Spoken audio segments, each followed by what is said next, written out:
भगवान बुद्ध का motivational video देखने के लिए हमारे चैनल को सब्सक्राइब, लाइक और शेयर जरूर कर दीजिएगा। चलिए आगे देखते हैं। इतनी ठंड में ये व्यक्ति पानी पे डुबकियां क्यों लगा रहा है? ये ब्राह्मण प्रातः स्नान करने को गए, तो जैसे स्नान करके बाहर निकले तो मेंढक पैर के नीचे आ, तो उन्होंने सोचा मैं अशुद्ध हो गया, महापाप हो गया। तो उन्होंने फिर उस पाप को धोने के लिए 108 बार डुबकी लगाने का संकल्प किया।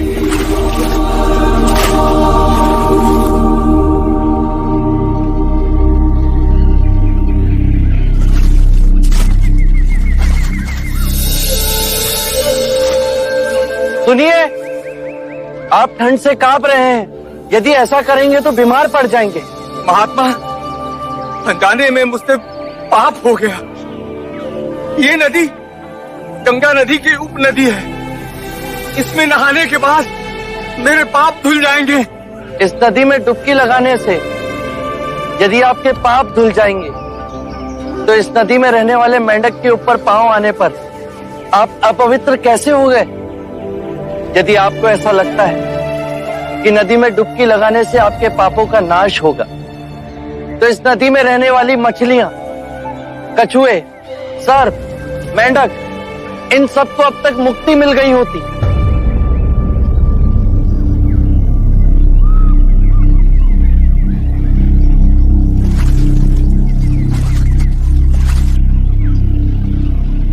बात तो सत्य कह रहे हैं महानुभाव। नदी में डुबकी लगाने से पापों का नाश नहीं होता। अपने पापों का नाश करने के लिए विवेक जगाना आवश्यक है। इतनी साधारण बात को समझाने वाला कोई असाधारण ही हो सकता है। महात्मन, कब से बनाए हुए रास्ते पर अंधे पशु की तरह चल रहे थे। आपने हमारी आंखें खोल दी। हर वो बात जो लिखी गई, जो हमें सिखाई जाती है, जो असंख्य वर्षों से दोहराई जा रही है, उसमें संदेह करना। अपो दीपो भव, अपना दीपक स्वयं बनो।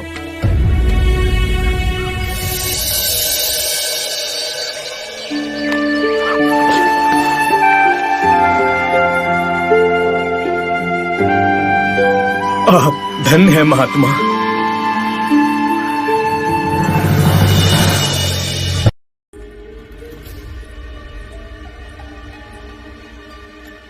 आप लोग भोले लोग हो। आप लोगों को ठगा जा रहा है। कौन ठग रहा है हमें? वही बुद्ध और उसके भिक्षुक। हमने सोचा क्यों ना आज उनकी परीक्षा ली जाए। प्रतिदिन निःशुल्क ही भिक्षा ले जाते हैं। पर वो तो महात्मा लोग हैं। कहां का महात्मा? आज देखते हैं उनमें आध्यात्मिक शक्ति है या नहीं। यदि नहीं तो उन्हें धक्के मारकर राजगीर से बाहर निकाल देंगे। अवश्य। भाइयों सावधान, दो भिक्षुक इधर ही आ रहे हैं। आइए भिक्षुकगण, आइए। आप ही की प्रतीक्षा हो रही थी, पधारिए। देखिए, यह चंदन का भिक्षा पात्र बांस पर रखा हुआ है। यदि आप बांस को बिना छुए चंदन का भिक्षा पात्र निकाल दें तो आपको भिक्षा मिलेंगी, अन्यथा नहीं। हमें क्षमा कीजिए।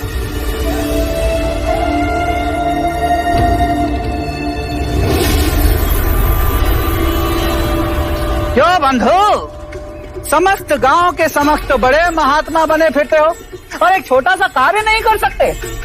कैसे करेंगे? ये धूर्त है, घमंडी है, पाखंडी है ये लोग।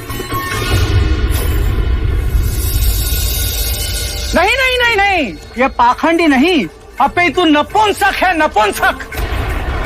तभी तो भिक्षुक बने फिर रहे हैं। पता है इसका गुरु, धूर्त गुरु बुद्ध भी अपनी पत्नी को आधी रात में छोड़कर भाग गया था। सत्य वचन। बस के आगे मेरे गुरु को एक भी अपशब्द कहा तो मेरे गुरु के चरणों की धूल भी नहीं हो तुम लोग। तुम्हें हमारी सिद्धि देखनी है। इस बांस के डंडे को बिना छुए इस चंदन के भिक्षा पात्र को मैं नीचे उतार लाऊंगा।